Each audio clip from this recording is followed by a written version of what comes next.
বন্ধুরা দেখতে পারে এখানে একটা বোতল আছে আর এখানে আছে ছোট ছোট দুইটা বম, তারপরে 28 বম, আর এখানে আছে ক্যামেরা। আমরা এখানে ওই ক্যামেরা দিয়ে শুট করবো এইদিকে, আর ওইদিকে ওই ক্যামেরা দিয়ে শুট করবো। দেখতাম ওই বোতলের ভিতরে জল ঢালছি, জলের ভিতরে আগুন লাগাইয়া বম ছাড়ার মধ্যে কি বোতলটা কি হাল হয়, তো এই ভিডিওর মাধ্যমে দেখতাম। তো ভিডিওটা ভালো লাগলে লাইক কমেন্ট শেয়ার এবং সাবস্ক্রাইব করিও, আর নেক্সট টাইম ভিডিও দেখার লাগে এই ভিডিও চ্যানেল বানিয়ে থাকি। এখন লাগানি চলে বর্তমানে ওই যে জলের উপরে রাখিছি অ্যাটম বম, ও এখন আগুন লাগাইলাম।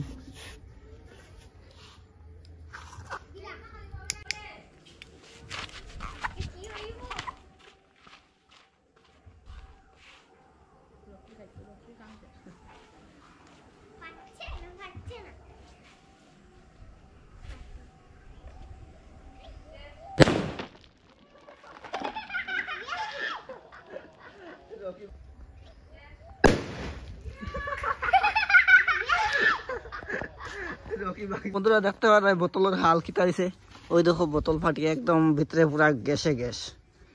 ওদের লাগে দেখা যায় বোতল ফাটি গেছে, আর একটা কিন্তু ফাটছে না, ওই দেখো ও ফাটি গেছে, দুটোটাও ফাটি গেছে। এটা একদম জল পড়ে গেছিল, তার লেগে হঠাৎ প্রেশারে এটা একটু ফাটছে। তো এক্সপেরিমেন্টটা কিরকম লাগছে লাইক কমেন্ট শেয়ার সাবস্ক্রাইব করিও, ভালো লাগলে লাইক কমেন্ট করিয়া চ্যানেলটা আগে বাড়াইও, আর নেক্সট টাইম আরো ভালো এক্সপেরিমেন্ট দেখাইম।